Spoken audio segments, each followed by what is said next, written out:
With this spirit, I welcome Her Excellency Sheikh Hasina to this press, and I thank you all for joining us today. Thank you. Mr. Prakash Auditri will introduce our guest on the dais and online.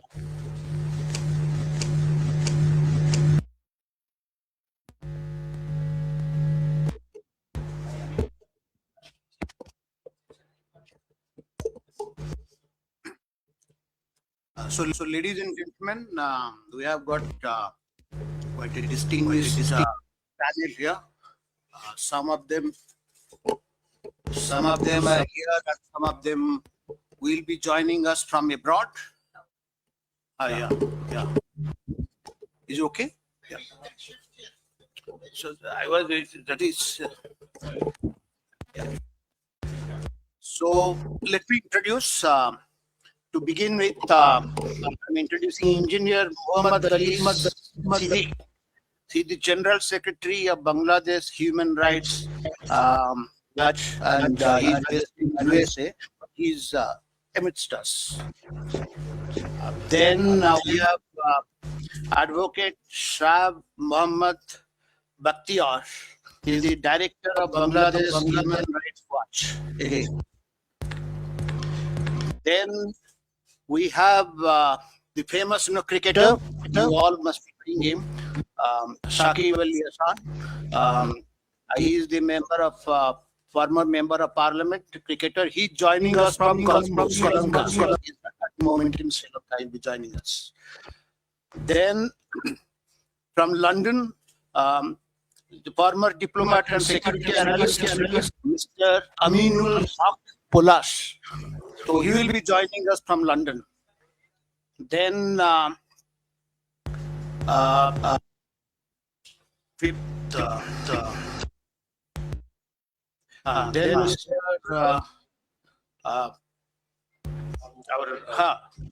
Muhibul Chowdhury, former Education Minister of Bangladesh. Then we have Mr. Abu Ubaiddin Arin sitting next to me, writer and counter analyst. And then we have Mr. Sajeeb Wazed Joy, who is the former advisor to Prime Minister of Bangladesh. He is joining us from the United States. And then finally, we have Mrs. Sheikh Hasina. Doesn't need an introduction. Is the President of Bangladesh Awami League and former Prime Minister of Bangladesh. So, ladies and gentlemen, let's welcome them. And we are really, we all are grateful to you that all our distinguished panelists have come and spared valuable time. So, welcome once again to all of you. Thank you. Thank you, Mr. Prakash. Can I ask each speaker, please, to limit to the time 3 to 5 minutes, and we can start with Mr. Muhammad Ali Siddiq to speak, please.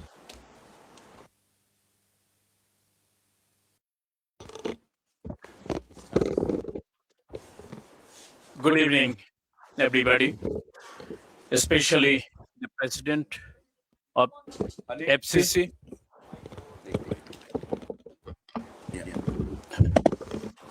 The President of FCC of South Asia, Dr. Wael Awad, organized and arranged this important and timely event to raise the voice what's going on right now. The beautiful country Bangladesh once was growing as an emerging country, economically, socially, viably. We are honored to be present here.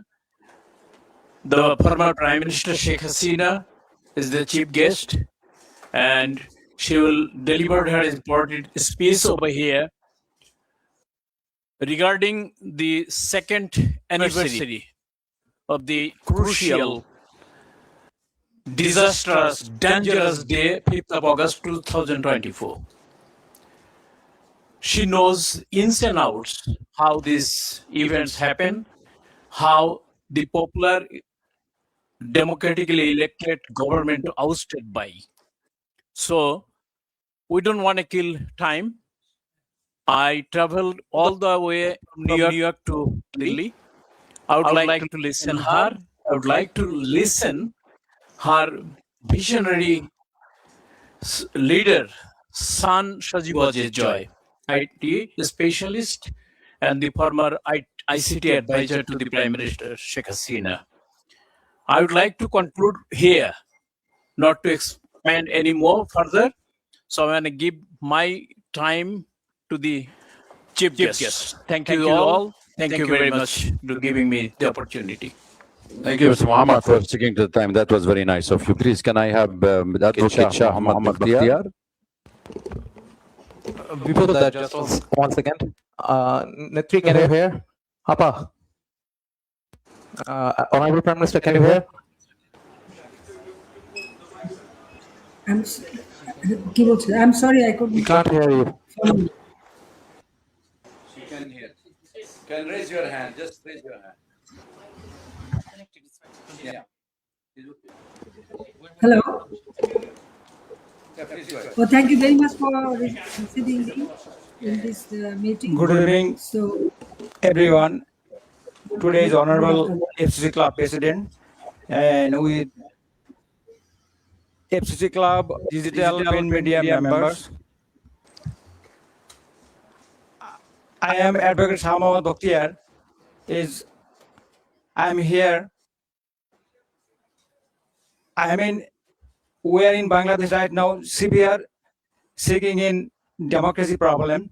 Since August 5th, 2024, Bangladesh has been undergoing period of democratic crisis.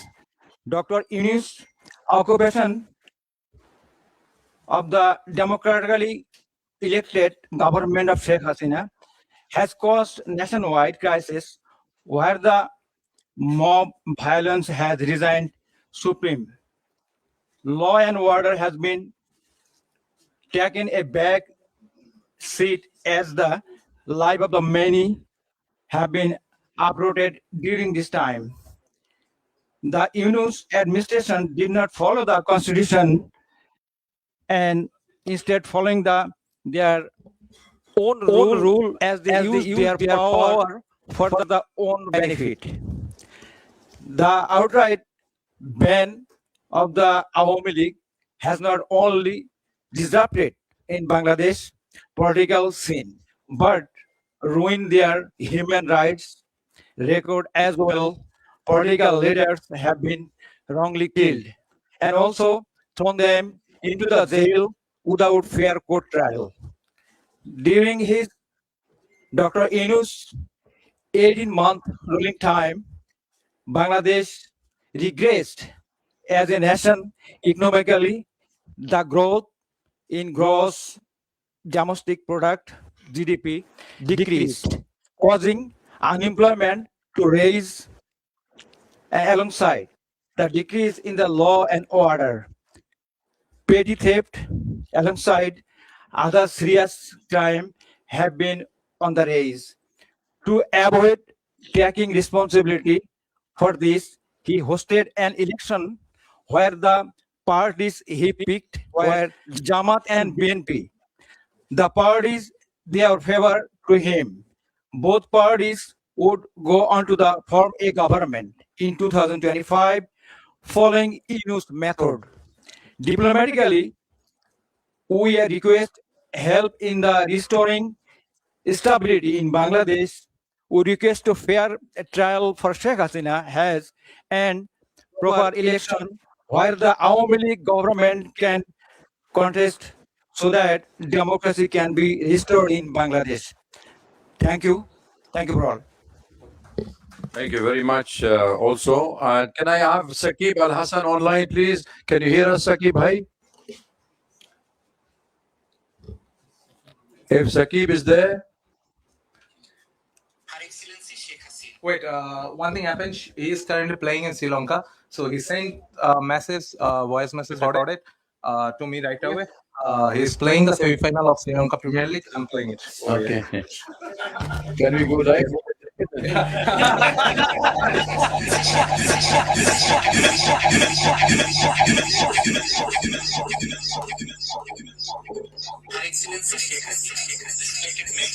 foreign correspondents, distinguished journalists,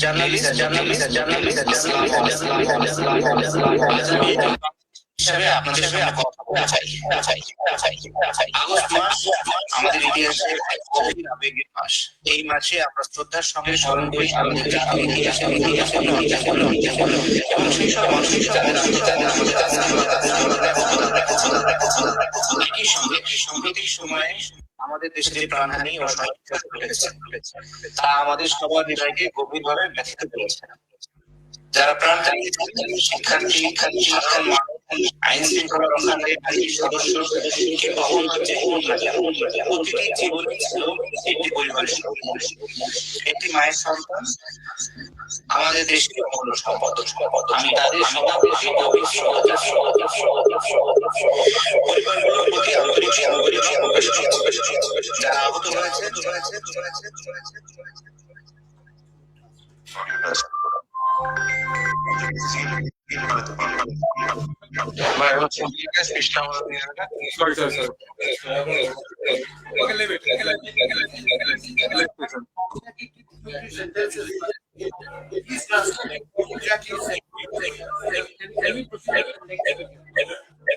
Okay, we will get the translation later on for those who are interested in the cricket to listen to it.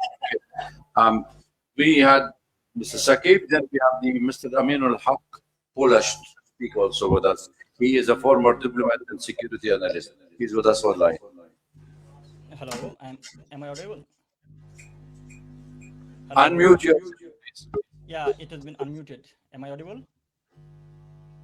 Hello? Hello? Hello?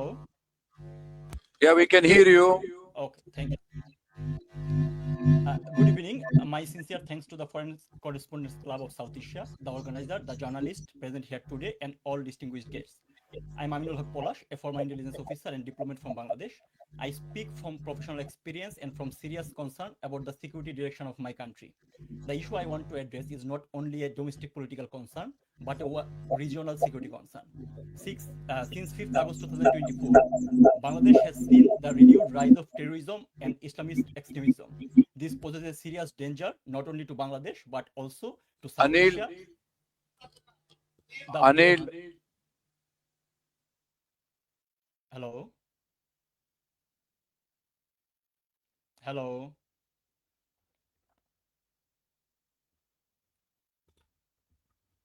Hello?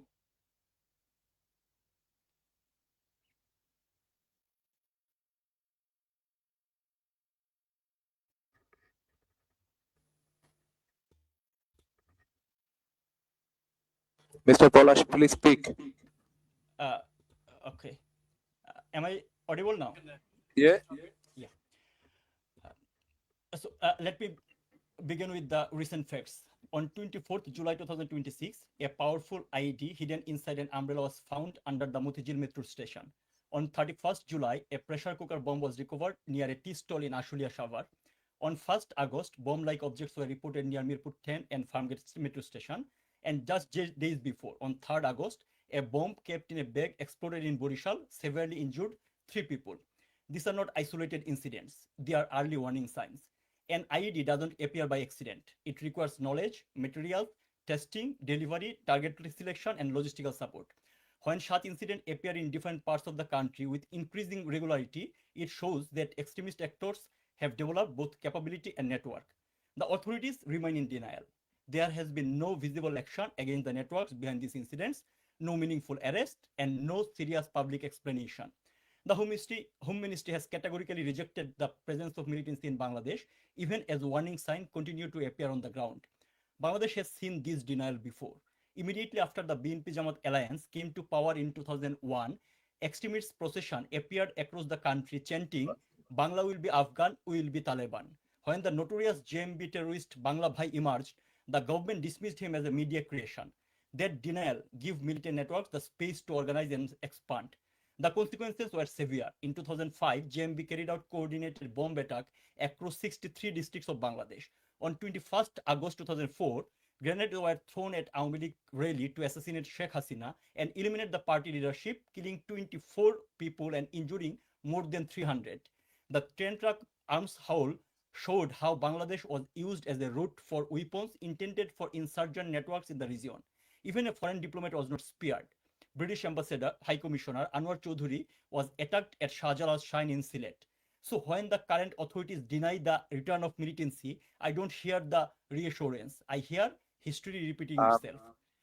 The important question is this. Anil, connect me, please. The I have to important stop you here. I'm sorry. We have a problem. We have a problem with your audio. Apologies for everybody. We will continue with the program until we fix your audio, please. Just bear it with us, okay? Because we have other. We will come back to you. May I ask Abu Ubaida Arin to speak, please?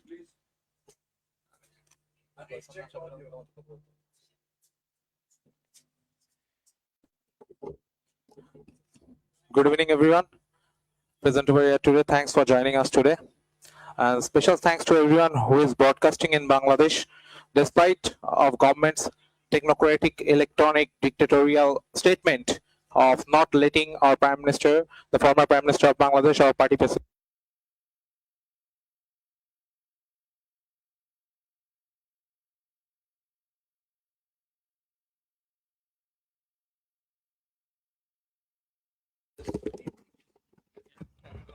Camera.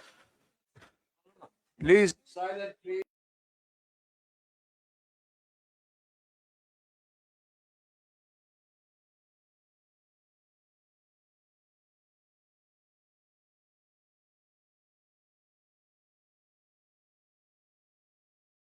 of a vision, and we believed in the vision so deeply that we carried her to a landslide victory, and she did not forget that promise. She took a country that ranked #1 in corruption and built it into one of the fastest growing economy on earth. She found a nation beat by bare khamba or lamppost without wire and electricity, and built it with wireless innovations. She found a nation where trust funds and foreign aid were looted, where 10% commission to however is a must thing to get a tender or any kind of business in Bangladesh. And she created, from that nation, she created Padma Bridge with our own money. Okay, thank you. She never stopped building for the youth, not once. And late today, she sits in exile because of a conspiracy meticulously designed to turn the youth against her, to use the youth, the very generation she built for as instruments and dismantle the future. Look at where we stand now. The ranking of Bangladeshi passport is at the lowest point in memory. Our youth cannot travel abroad even for their studies. Inside the country, more than 2 lakh, I repeat the number 2 lakh, students are unable to join their institution, along with more than 3,000 professors, due to having the ideology of progressive Bangladesh, the ideology that Bangabandhu Sheikh Mujibur Rahman gave us. They can't join because supporting Bangladesh Student League. This is going on in Bangladesh. I'll invite you all to see the condition of the students, what they are going through, their family, and apart from their family, kindly look at the professors and their family. So I also want to remind you one more thing about the police killing. Today is 5th of August, just 2026, 2 years of ouster of our government. 2 years before this day, they celebrated as their victory. But I don't treat this as their victory. This day is especially dedicated to the police, because more than 3,200 police officers were killed in 5th of August 2020 during the July-August terror. And in 5th of August 2024, you can see police's body are hanging upside down in different flyovers. This is not acceptable. Bangladesh police was the first police force who stood beside us during the War of Independence. The first police force who stood beside us for that. They are now facing the consequences. I also want to raise one more concern. Bangladesh authority has recently taken a decision to issue passport to all Rohingya without any kind of verification and proper recording. This this will become a global security threat. You can understand the ARSA and RSA, RSO, they are highly getting trained within the border with the help of Bangladesh military also. Soon they will export terrorism all over the world. You can see in Malaysia, more than 36 terrorists are exported from Bangladesh. This is a matter of concern. But still today, I'm not hopeless because I can see it. Our youth are uprising again. This is okay. Our youth are uprising again. They are coming. The dream we had, it broke. It became nightmare now. But they are breaking out of the nightmare. They will come in front. They will stand shoulder to shoulder with Sheikh Hasina. I'm sure about this. This is not just a Sheikh Hasina. Our leader has promised she will go by end of this December. This is not just a homecoming. This is a unification of 170 million Bangladeshis staying over there. They all will stand together. I remember during the 7th March speech of Bangabandhu Sheikh Mujibur Rahman, Kaife Azmi wrote, how many people you will put handcuff on? We have 70 million. How many people you will put how many people will hang? We have 70 million. I'm telling you, when our prime minister, our former prime minister and our party president will go back to Bangladesh, you will see, I think you all will write how many mouths you will try to shut. They tried to shut our mouth for the last few days. How many mouths you will try to shut? We have 170 million. How many people you will prison? We have 170 million. How many people you will hang? We have 170 million. One homecoming will unite all 170 million Bangladeshi all over Bangladesh, and they all will stand shoulder to shoulder with Sheikh Hasina. Joy Bangla, Joy Bangabandhu, Joy to Deshratna Sheikh Hasina. Thank you. Thank you very much. I would request Anil. Okay. Anil. Can't you hear me? Anil? Mike, Anil. Okay. Okay. Can you hear me now? Okay, Anil, I would like that portion of yours to be quiet in that side, please. I want quietness. I don't want disturbance. Now we are reaching to a very crucial moment. Please be quiet, okay? So now I will call Mr. Mohibul Hassan Chaudhry, Mohibul Chaudhry Nofal, former minister, please to address the gathering. Thank you. Thank you. Distinguished guests, journalists, Honorable President of Foreign Correspondents Club, thank you for the opportunity to address today's esteemed gathering. Today, while we appear before you in New Delhi, our hearts are with the people of Bangladesh. Our leader, President of Bangladesh Awami League, who has served the nation as Prime Minister for 20 years in 4 terms, will address this event. Ladies and gentlemen, today marks 2 years since the violent ouster of our government in Bangladesh. And many of you are aware, a lot has happened over the last 2 years and the months leading to August 2024. When the uprising against our government began, our young people were told violent ouster of a government will lead to a discrimination-free Bangladesh. Instead, the past 2 years have left our country deeply divided and in a state of anarchy and chaos. Hope had been replaced with hate. Dreams have turned into nightmares. Prosperity have been replaced with poverty. Justice have been replaced with revenge. Ladies and gentlemen, today, through our leaders' address and presence, we urge our citizens, we cannot continue on this divisive and destructive path. It is time we chase unity over division, harmony over hatred, dialogue over confrontation, and justice guided by rule of law, not revenge. Ladies and gentlemen, today, across Bangladesh, millions of our citizens are struggling with high inflation and unemployment. Opportunities for young people are shrinking Violence against women and children, journalists, lawyers, business people, and ethnic and religious minorities continue unabated. Anarchy and chaos rule society, not politics. It is, and this must change. Too much has been lost, too many lives are affected. We, as a political party, believe democracy and economy to thrive, an inclusive political polity must be established. It is in that spirit our leader Sheikh Hasina has expressed her desire to return to Bangladesh. Her and our party's objective is not to seek revenge, but fair justice and harmony. We seek a Bangladesh where political differences are resolved through democratic dialogue, where every citizen will enjoy rights under the law.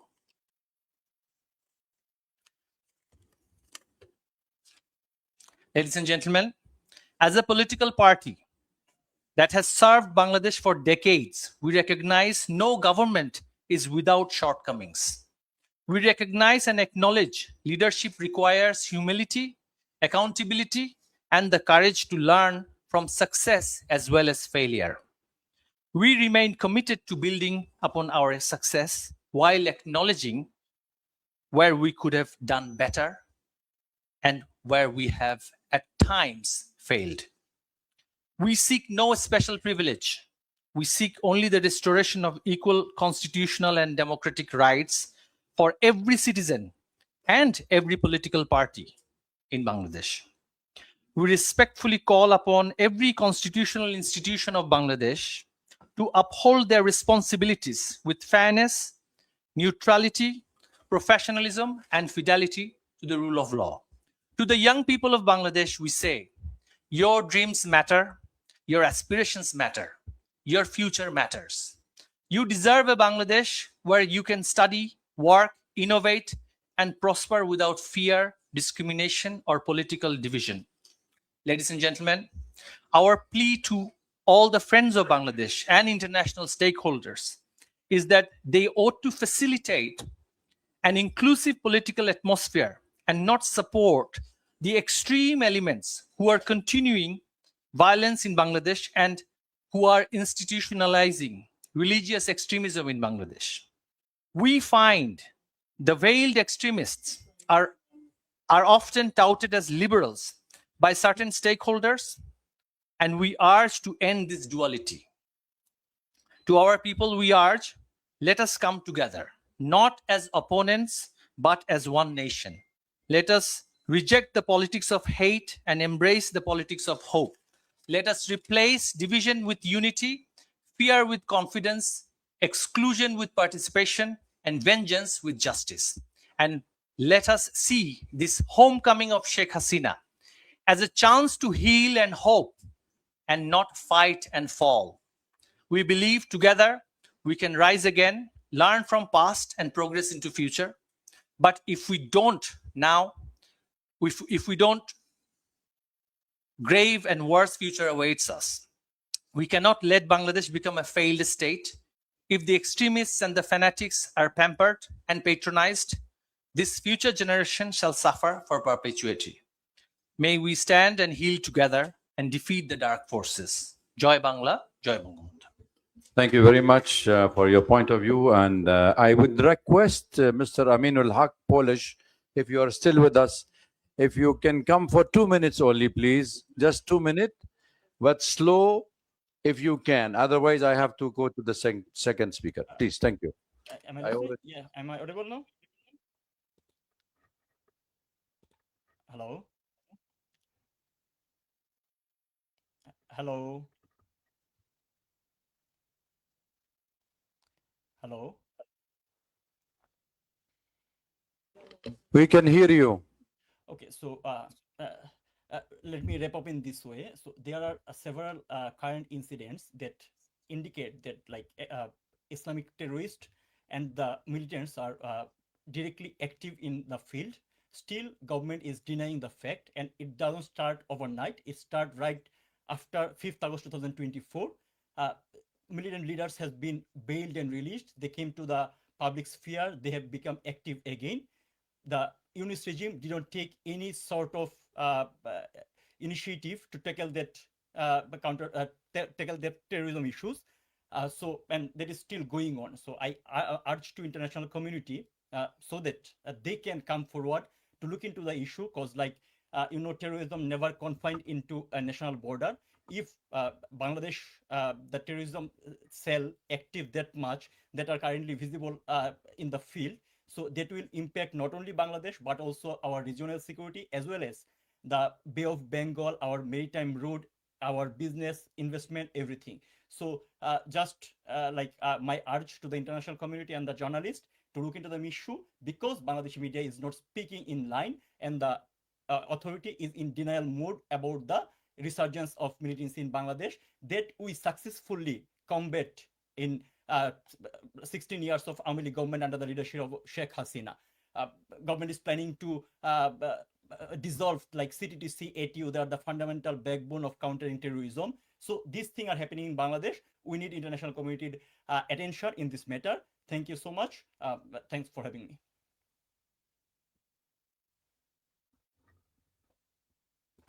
May I now request the key speaker, Mr. Sajeeb Wazed Joy, former ICT advisor to the Prime Minister of Bangladesh. Please speak slow and soft so we can hear you all. Thank you. Thank you very much, Dr. Awad, for the kind introduction. Thank you as well for the National Press Club for hosting this event. Honored to be here today. You've heard the other speakers speak a little bit about what is happening in Bangladesh and what has happened.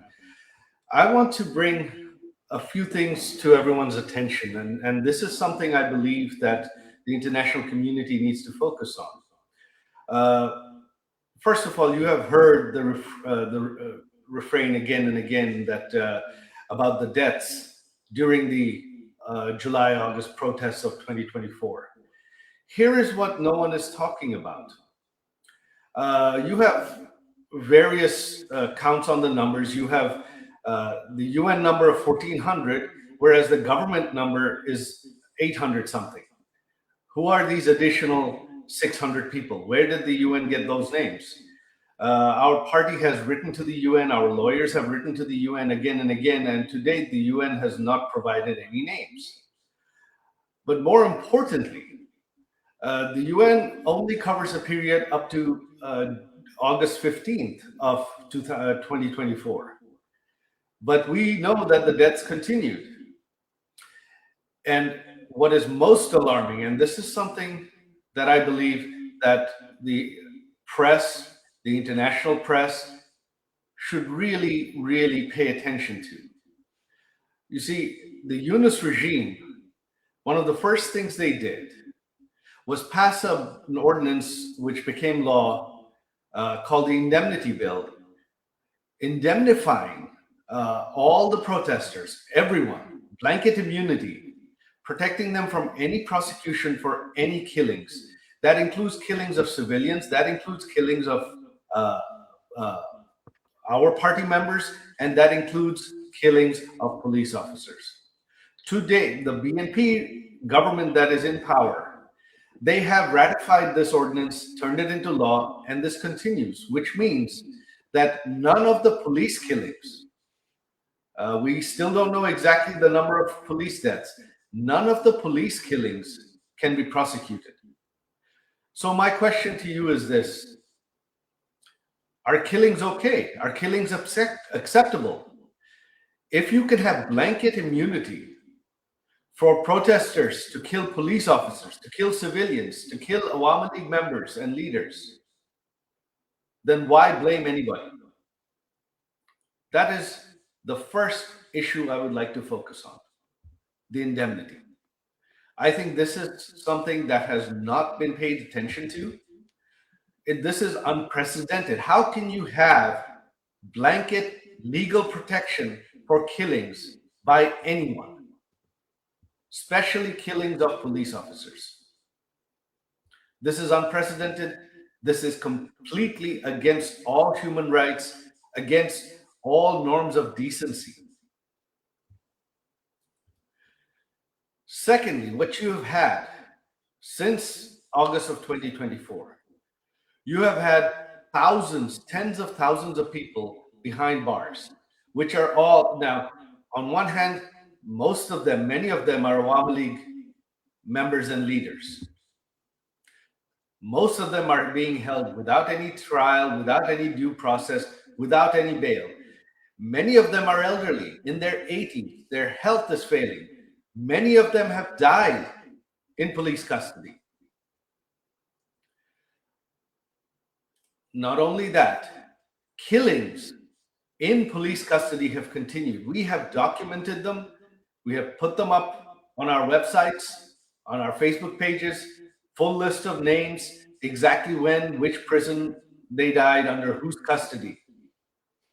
Most of them were young. They had no reason to die. They were all killed extrajudicially by the Yunus regime, and those killings continue even today. Outside of the prisons, during the Yunus regime, and even now, our party members are being hunted down and killed. Every few weeks, someone is killed somewhere. There is no due process. The police do not take any action, and the government protects these killers. So political killing in Bangladesh since August of 2024 has been legalized. This is Bangladesh today. And if any killings are legal, then why blame the Awami League at all?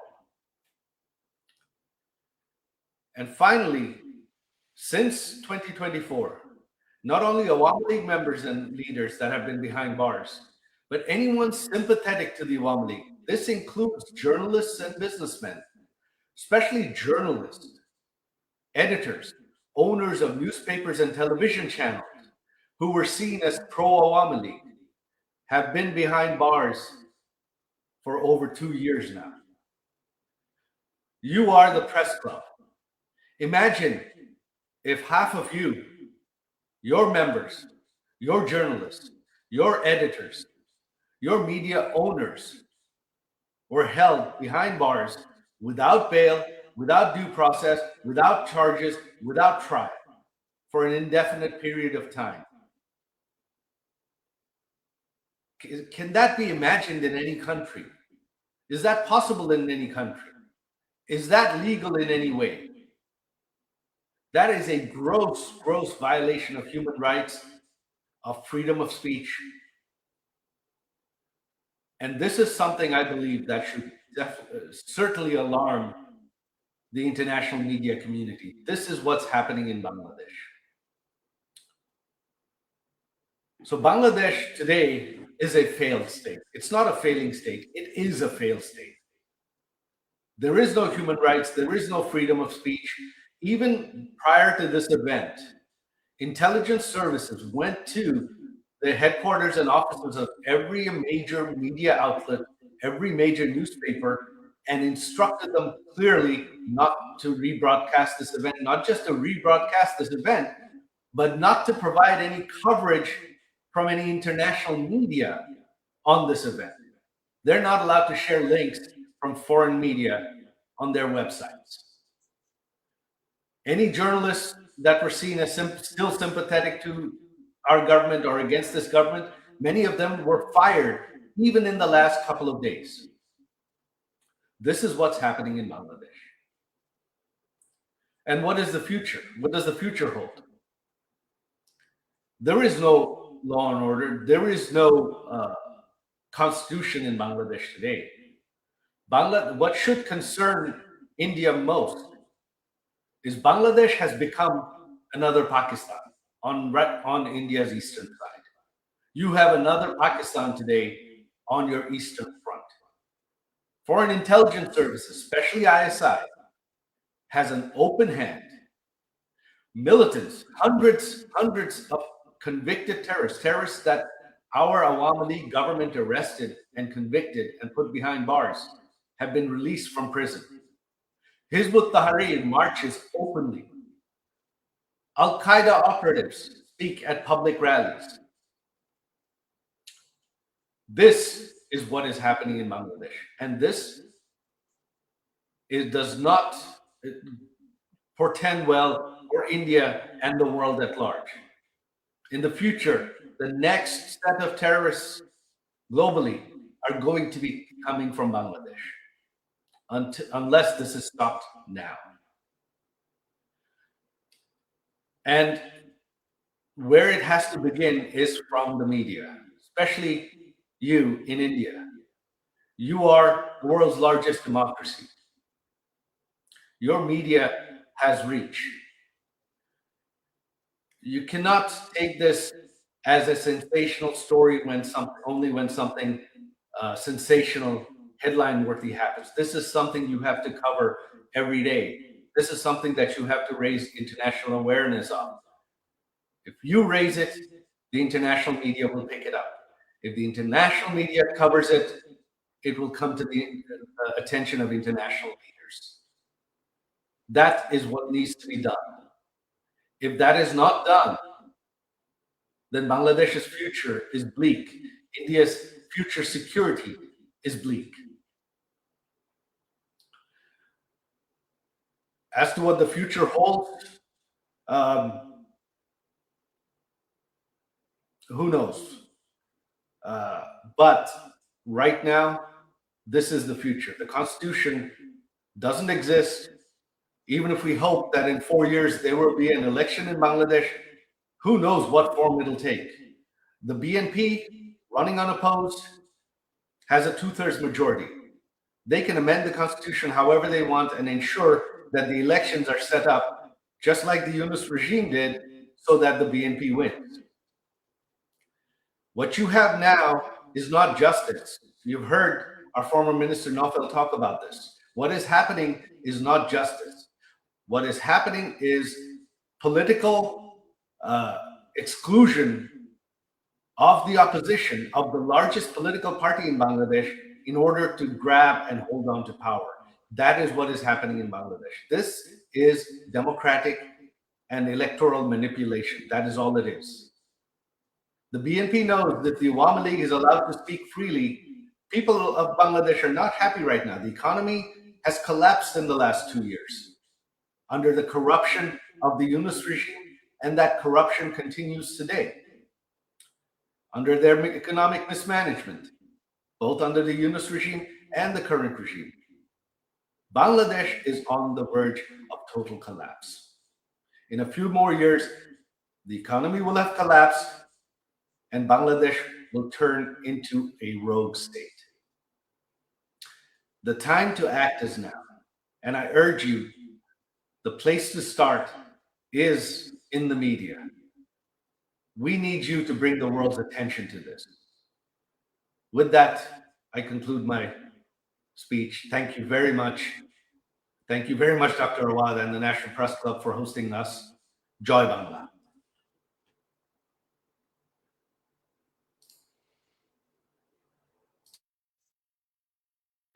Wajid, but I would request you to stay online with us because there will be questions raised by the colleagues around. So please stay with us till we have the Honorable President of the Awami League, Mr. Certainly, Sheikh. I will stay online to answer questions. Yes, Thank please. you. Then let me get her online, and then we will take her point of view, audio only. She's been with us, and Honorable former Prime Minister, would you please take the mic? The floor is yours. Thank you very much. It's a great honor for me to be with you. Thank you, and thank you for everybody who present here or who are listening. Distinguished journalists, members of the Foreign Correspondents Club of South Asia, respected guests, friends of Bangladesh, ladies and gentlemen, Assalamu alaikum. I thank the Foreign Correspondents Club of South Asia for giving me the opportunity to speak to you. I also thank the journalists who continue to follow events in Bangladesh with seriousness and courage.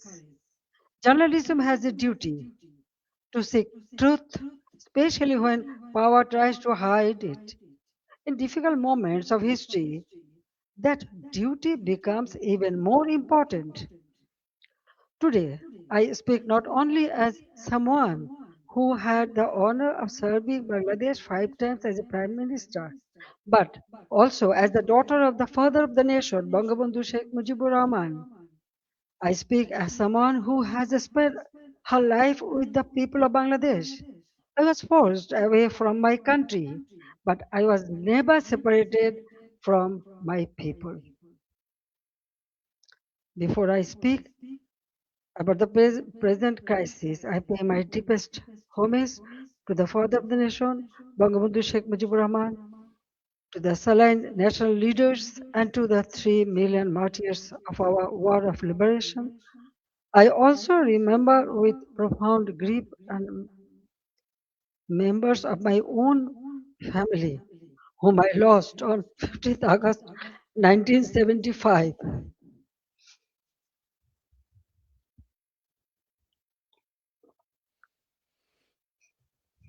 Today is also the birthday of my beloved brother Sheikh Kamal, who was 2 years younger than me. He was a valiant freedom fighter, a youth leader, a sports organizer, and a cultural activist. His life represented the courage, creativity, and patriotism of the young generation of Bangladesh. I remember him today with deep love, pain, and pride.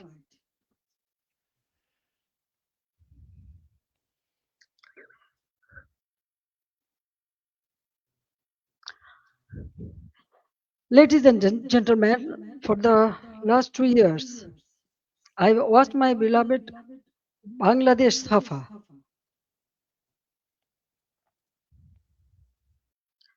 Fear has entered homes, workplaces, and campuses. This is not the Bangladesh we built. This is not the Bangladesh for which 3 million people sacrificed their lives in 1971.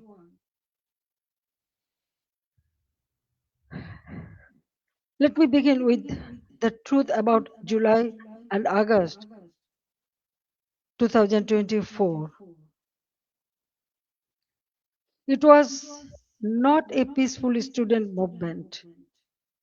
From the beginning, my government tried to resolve the issue peacefully through dialogue, legal process, and patience. But behind the language of reform,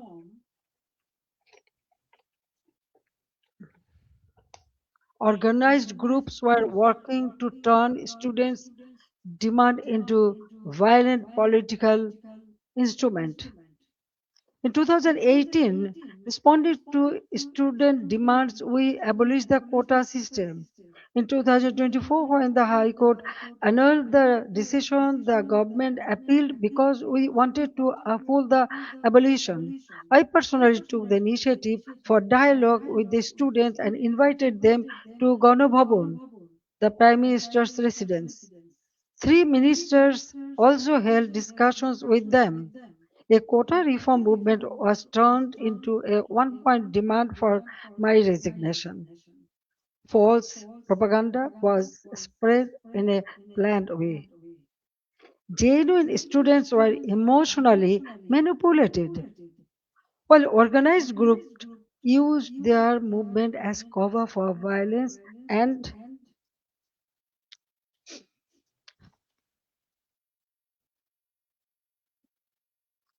violence and regime change. Muhammad Yunus himself said this was a meticulously designed movement led by a mastermind. His own words expose the truth.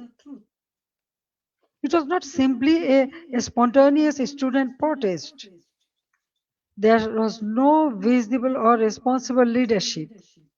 Instructions were given invisibly. It was organized, directed, and used to create a path to power outside the ballot box. From July 15th, the character of the movement changed. Killings, arson, attacks, and looting began. State property was destroyed. Bangladesh television was attacked and set on fire. So was different buildings like Shetu Bhavan, the Directorate General of Health Services, the EPI vaccination program building, Farmgate Metro Rail Station, flyover, Mohakali Elevator Expressway, science research facilities, the Disaster Management Office, a national database center, a COVID-19 special hospital, Bangladesh Medical University, residential hotels, industrial facilities, businesses, prisons, and including Noshingdi and other district jails were attacked, vandalized, or burned. All the terrorists, criminals were released. Awami League offices were vandalized across the country. Leaders and workers were attacked and killed. Homes of ministers and senior figures associated with my government were looted and burned. The media was also targeted. Nearly 50 media center, private television stations, and newspaper offices were attacked or set on fire. Journalists were killed. Law enforcement agencies came under organized attack. Police, sepai, the other officers were killed and their bodies were hung from flyover. Around 460 police stations were outposted or set on fire, and in some, personnel were trapped inside buildings and burnt alive. Weapons were looted. Officers were beaten to death. According to persecuted police members, at least 3,000 personnel were killed, attacked, tortured, or subjected to serious violence. So, I ask a simple question. In such a situation, what is the duty of law enforcement? When police stations are burned, government buildings are attacked, public infrastructure is destroyed, officers are killed, and weapons are looted, does the state have no duty to protect life and property? In every country, law enforcement has a responsibility to protect citizens, state institutions, and their own lives. This is not a crime. That is the duty entrusted to them by law.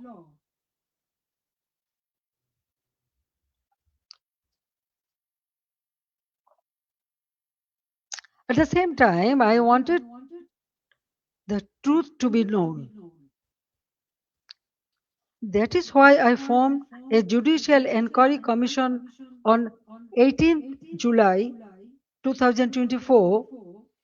Its purpose was clear. Every casualty had to be investigated.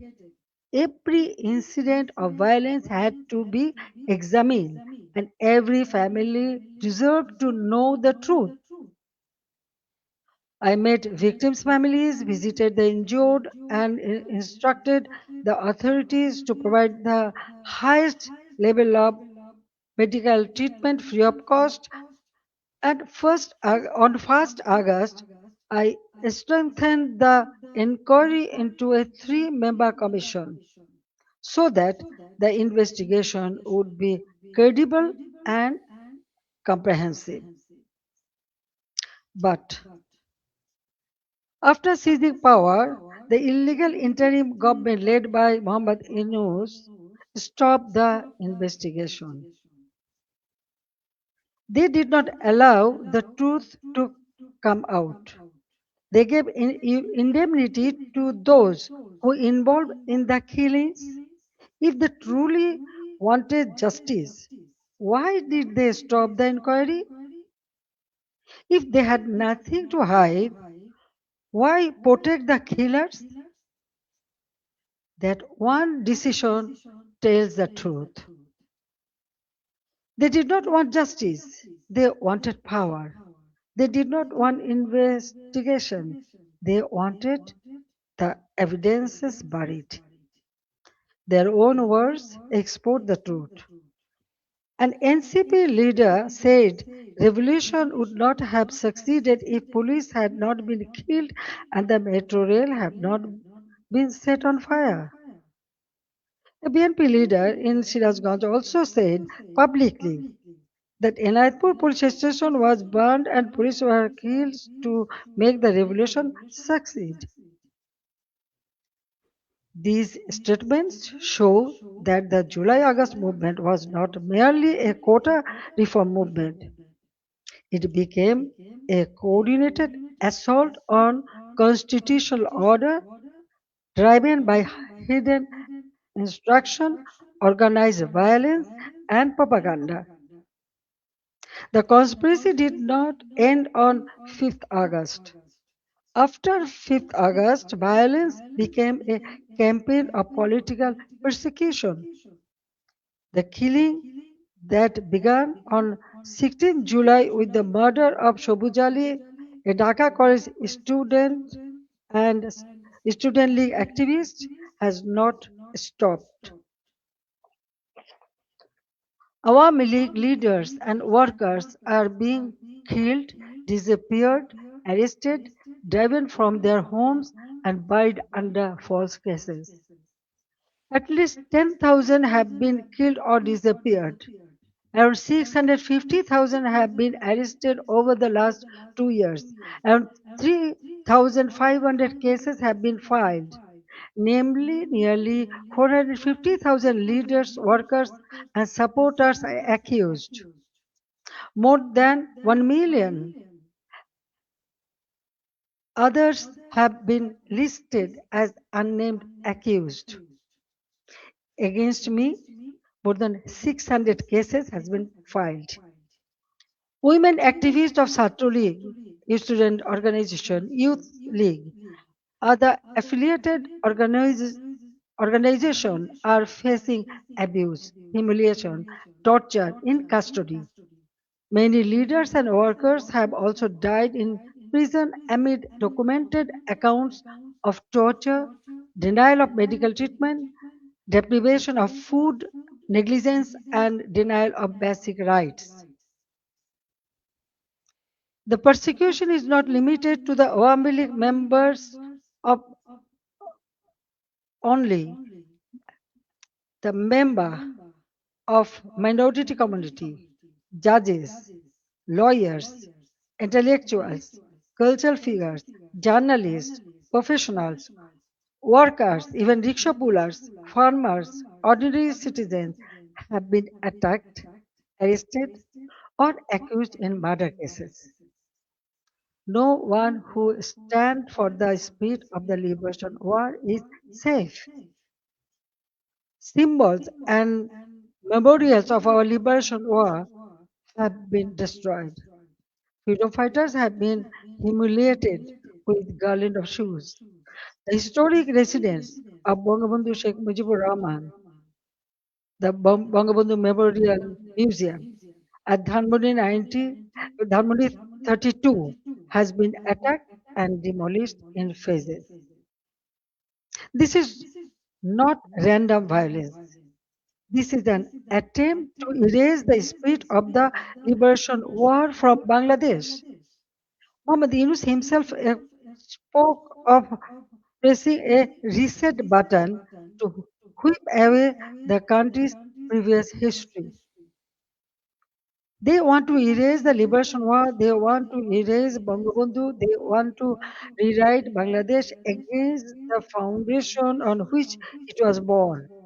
Convicted war criminals have been released, militants and top terrorists have been freed. Even after a staged election brought the BNP to power, the situation did not change. Bangladesh remains a grip of fear, terror, repression, economic hardship, and deep insecurity. Now, look at the condition of the country. The progress we built has been destroyed, and ordinary people are paying the price. GDP growth has fallen to 2.22% compared with 6.80% during the Awami League government. Industrial production has fallen sharply. For the first time in 54 years, the industrial sector has faced negative growth. Defaulted loan in the banking sector have reportedly risen from 13% to 47%. Poverty has increased from 18.60% to 46.8%. Investment has turned negative. Job creation has collapsed. More than 2 crore people have newly fallen into unemployment. Over 500 industrial factories have closed.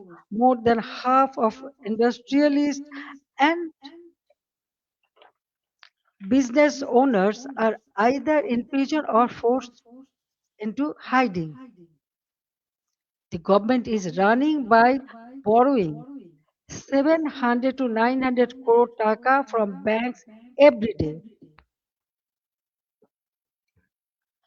Project costs have been increased by 50% to 250%. At the same time, militancy is rising.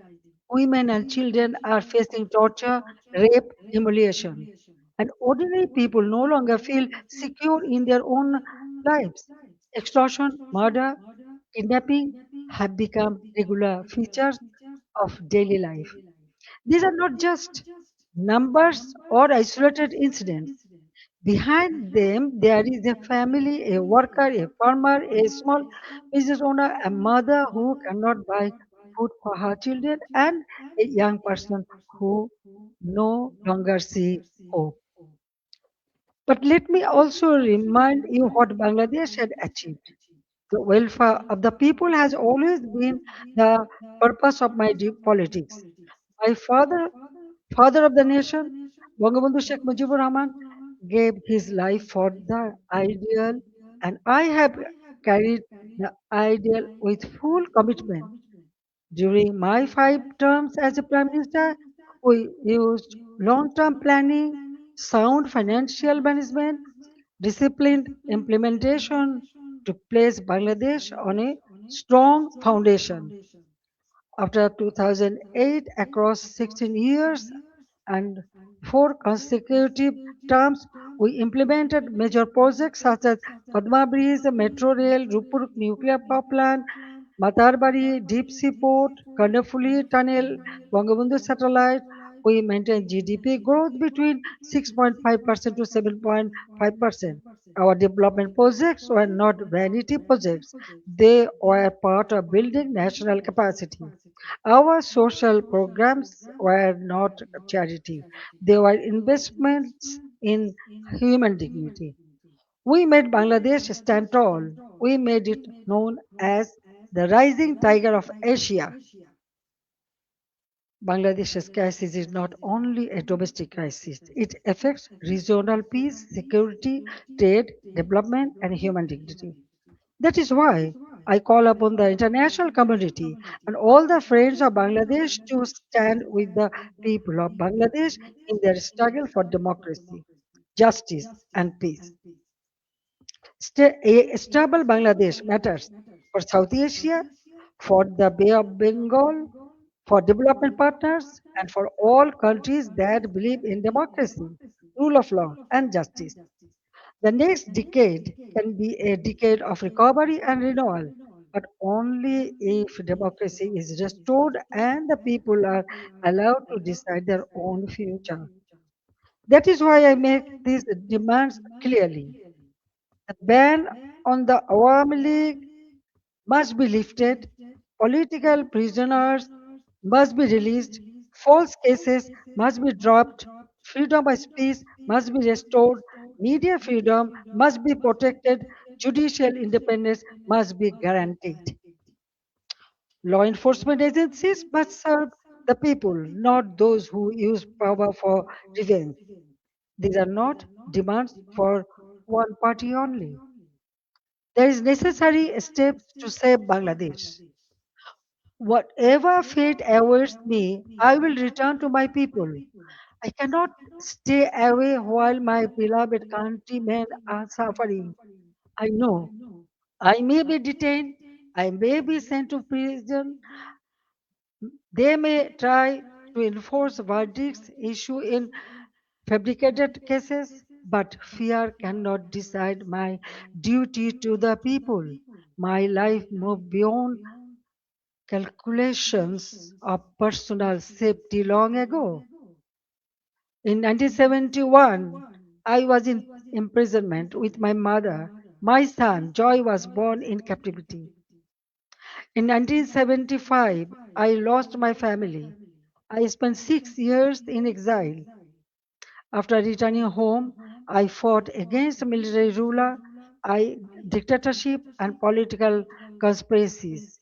There were 19 assassination attempts against me. Even the grenade attack of 21st August 2004 could not stop me. Therefore, I am not worried about my own future. I am worried about the future of Bangladesh. I want to return because the people deserve security, development, prosperity, and peace. They deserve a state that protects them, an economy that gives them opportunity, and a democracy that gives them rights. My return and the return of the Awami League to the democratic process is not about power. It is about putting Bangladesh back to the right track. It is about reviving the country's path of development, progress, secularism, stability. I want to return to Bangladesh to one purpose, to stand beside the people and help improve their lives. The people are the source of all power. I believe in them, I trust them, I love them, and I will return to them. Joy Bangla, Joy Bangabandhu. Thank you very much for listening me and giving me so much time. Thank you.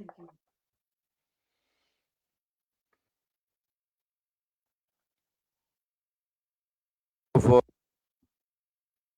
side input, and I would request you please to take a couple of questions from our colleagues before you go, and then we can direct the question to some other people. Venkat, please. I'll give. Just give me Venkat.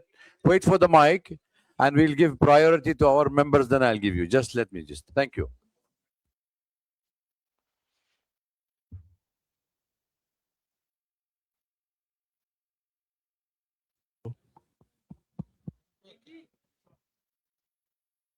Is it on?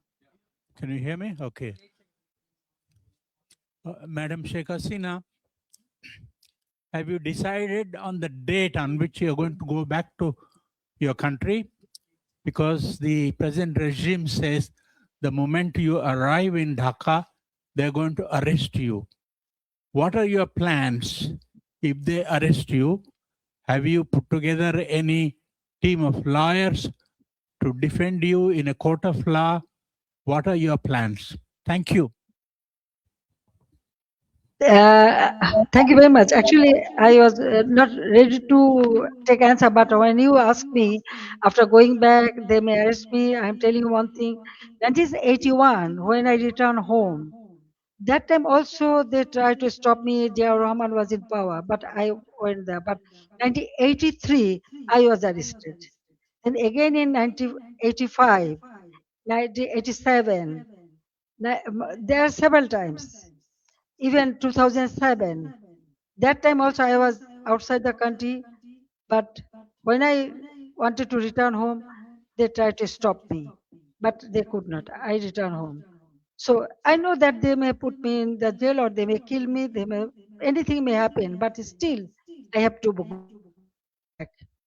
You are friend of Bangladesh. You are here. I know you will support me. So the people's support, it is very important for me. Yes, I am with them. Thank you. Joy, Sajeeb will take the question, right?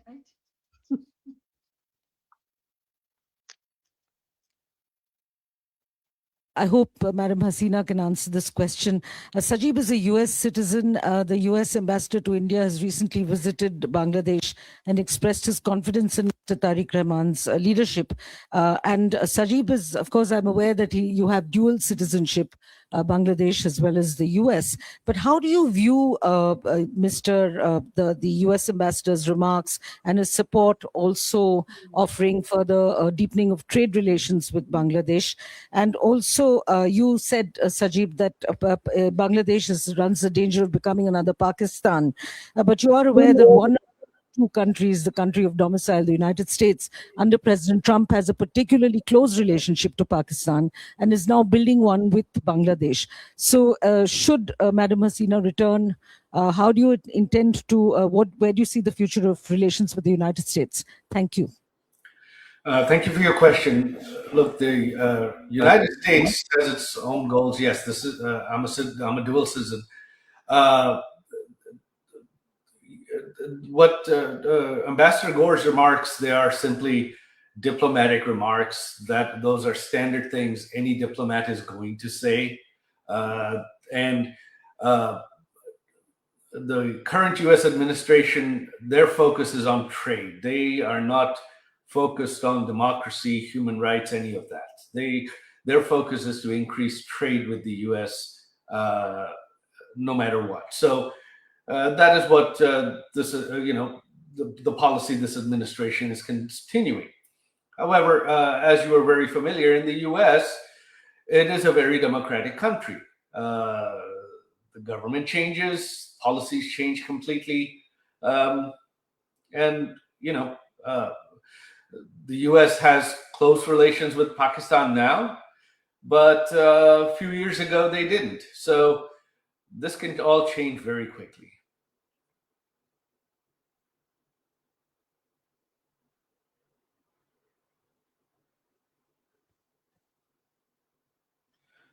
Yeah, hello, this is Shaumuntok from DW. So my question is that since you want to go back to Bangladesh, all of you said that, what's your plan, how to enter Bangladesh, and have you had any conversation with the current government at any capacity?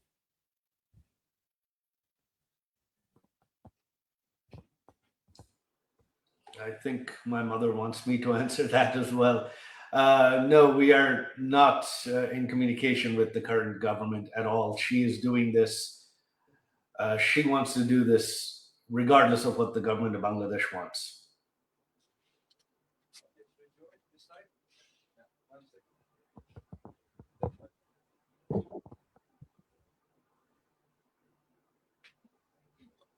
Good evening.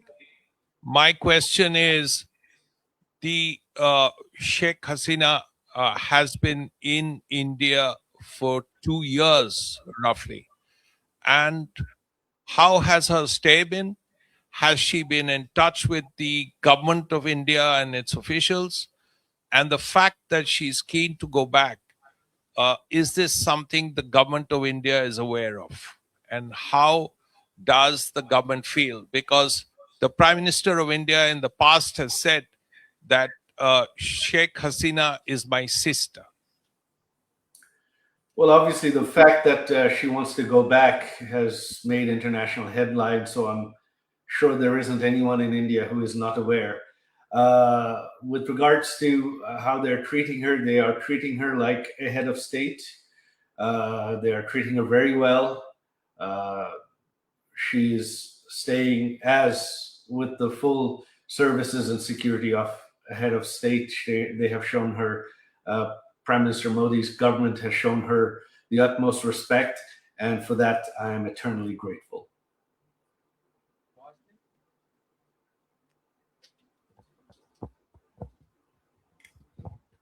This is Hasini Heather from The Hindu. I wanted to ask former Prime Minister Sheikh Hasina did really detail what happened in those 2 months. However, there has been one demand that we've heard from the protesters, from the students, in Dhaka quite often. Did she regret the violence? Does she regret killings of protesters there? Does she feel sorry about what happened eventually and the events that led up to her coming to India at that time?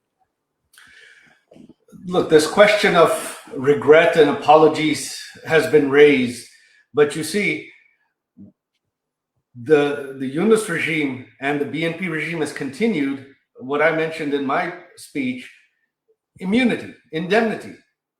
So they have indemnified killings. They have legalized killings.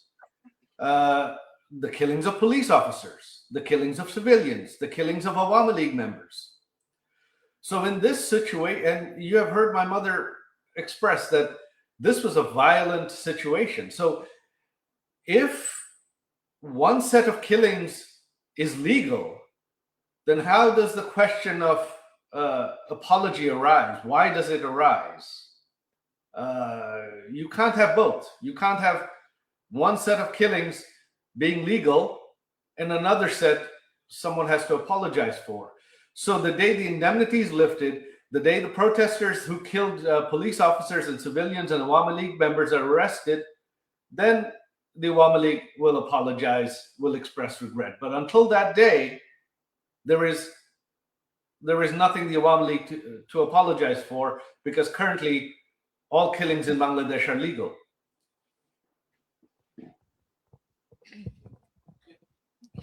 My name is Sultana Rahman. I'm from Bangla News Network.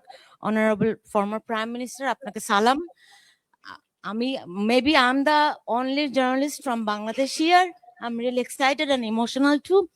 It's a great opportunity to ask you a question. That is, you know, the basic foundation of Bangladesh is under threat. That is our liberation war. Many people, hundreds of thousands of people, they are concerned, they are dying, but still they are sad. They are upset about the history, what is happening on our history in 1971. And my question is to you. I talk all walks of life. They asked me when she's coming. You told that you are coming in December. What is your actual plan? Thank you so much. Unfortunately, my mother is the only one that can answer that. I think she has left. She's not. No, I'm here. I can answer. No problem. Well, you see, I just declare that I'm coming. I'm going to Bangladesh. Okay. Now the date and everything. Of course, when time will come, I will tell you. I told everybody. I hope that the people. Actually, I received response from all the people. So I believe that Bangladesh people suffered a lot, but I cannot take it, and that's why I decided to go back. The time December month is our victory month, so I want to go back in the month of December. I know I may face anything, but what happened? Bangladesh need reconciliation. Bangladesh needs constitutional development and constitutional position. Bangladesh people should have their constitutional right, justice. Now they have nothing. Economically, everything ruined. Politically, there is no such politics. No one can talk. No one can speak. Yes, there was the election. Everyone said, yes, this is a good election. Okay, fine. Then why the persecution is going on? Still, they are arresting our people, torturing them, killing. Why? So I believe in democracy. I believe in secular democratic system. So that's why I want to go back, and the time and everything will go. And the history. Now already they destroyed all our symbols of our victory. the liberation war, our victory. But everything has been destroyed. So we have to bring it back. Because this country we liberated, it is our pride. So I want to bring back that pride to for our people, and so they can stand by themselves and proudly they can say that we liberated the country, so our history should prevail. That's all. And thank you very much.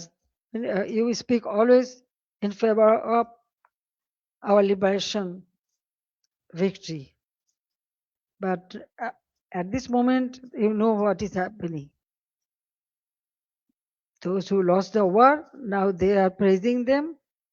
They are okay. I don't want to make much comment. Thank you.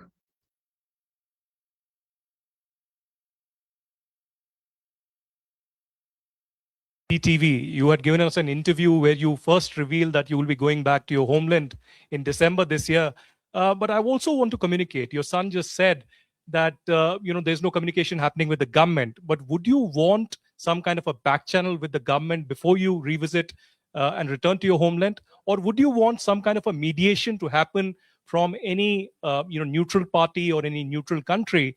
I ask this especially because today and yesterday, the Bangladesh government has put a blanket ban on your speeches and statements. So how would you intend to now communicate with your own people back in Bangladesh? Thank you very much. India is our friendly country. Anytime Bangladesh is in a disastrous position, India always stand behind them. And they give shelter every time. 1971, then 75, and still. Now, government to government relationship, that is different. But India always has been a great friend, and I know they will remain that. Now, about us, yes, I told you that I was not ready to leave my country. I didn't know that I am coming here, but somehow I reach here. One day, perhaps it will be another. How I am, because all our people, they brought me here. But they took shelter. Okay. So as a friendly country, they always remain as a friend. But I want to go back to my own country. So I believe that I should go. I'm going for my people. It is not the matter of government.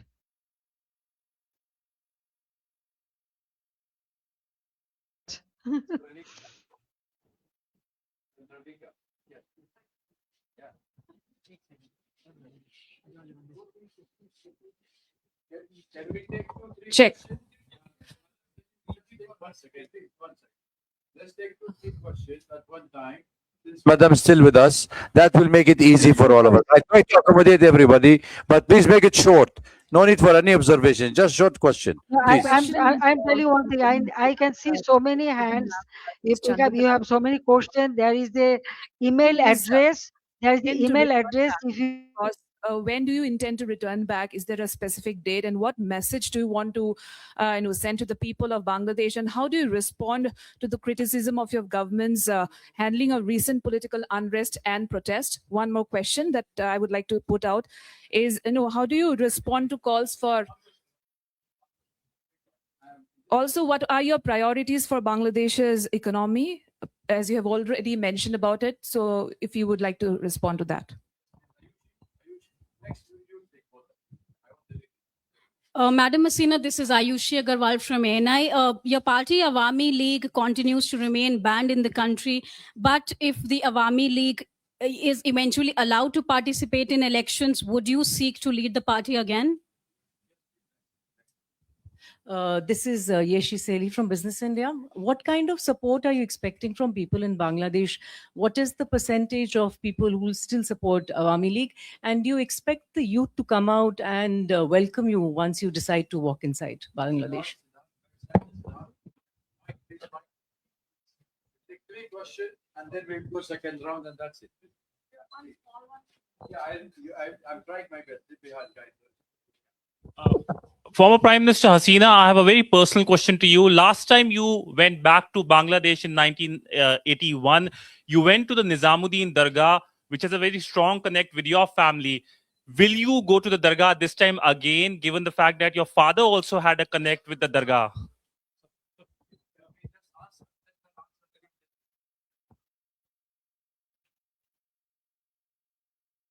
Yes, ma'am, please. Madam Hasina.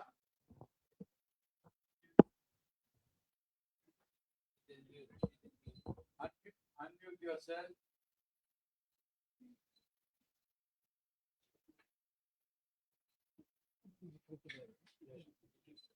Unmute yourself, please. Anil, can you unmute her? It's from there. Both are mute. Unmute. Unmute, please. Unmute yourself, madam. You are muted. Okay. I think any other questions you wanted to raise? Because we are unable to get her online. Yes, please. Spanish TV. Yes, AP. Yeah, take the mic, please. Yeah. Yeah, there. Yeah, ladies behind you. Yeah. So, Madam Hasina, I want to ask, do you plan to surrender to the authorities and face justice, both you and the other people who have been convicted? Yes, please. Yeah, ladies here. Yeah, behind you. Sorry. Yes. Madam just Hasina, take two, this three is questions. Nainima Basu, an independent journalist. Wanted to understand, as you said, you are aware that you're facing a death penalty. How do you plan to counter that? And also, the Indian government has said that they do not endorse whatever you've said today. So, what is the conversation you're having with the Indian government? Thank you. Thank you. Yes, please, yourself. Final question here. Yeah. Tripti Sorry. Lahiri with the Wall Street Journal. You have said that you're willing to face prison if you are able to return. But what if the Bangladesh government denies you entry? What would you do then? I hope she's on the line to answer. Let's wait and see if she's online so we don't waste our time. Yes, ma'am, please. Can you hear us? Unmute yourself. Or Mr. Sajeeb also, you can do it. He's gone?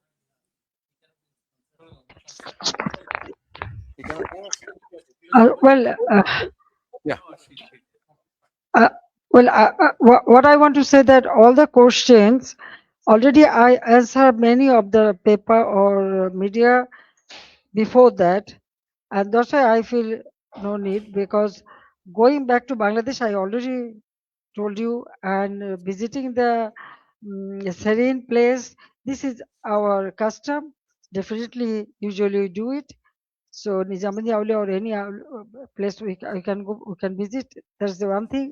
Another thing is that most of the question I think already I have answered you in the past in the media. Now the government, what government will do, it is their matter. I have decided to go, I will go, and when time will come, you will be able to know everything. Okay. Now I think I have there is an email address. If you have more question, you can send it there, then you will get your answer. So I don't want to take much of time. So Okay. thank you very much. Thank you again Thank you. for arranging all this an event. It's a wonderful place, and all of them are present here. I thank you very much for giving me this opportunity to talk Thank to you, you. madam. It's very nice Thank to talk you. to you. Yeah. Thank you for having you with us today. It was an honorable meeting, and we all enjoyed.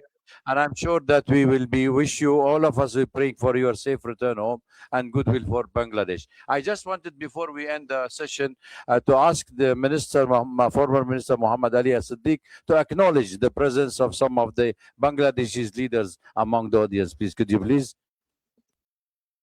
Thank you very much, the distinguished journalists, the reporters, and you covered up the valuable issues.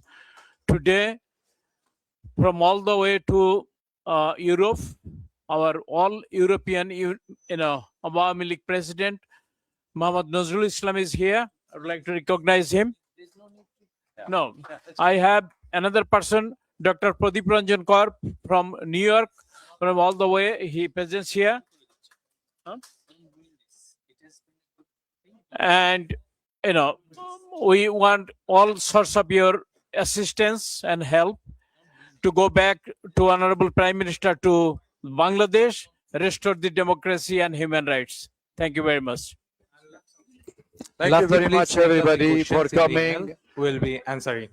Our former Prime Minister and the President of Bangladesh Awami League will be answering all the questions through the email. Please, I think we have circulated the email, so please get in touch. Thank you, Arun. I think we all welcome you all for tea and coffee and snacks. Join us. And if you want to take any bite separately from the distinguished guest, feel free to question and ask them. Thank you for being here. It's difficult to control. Bye.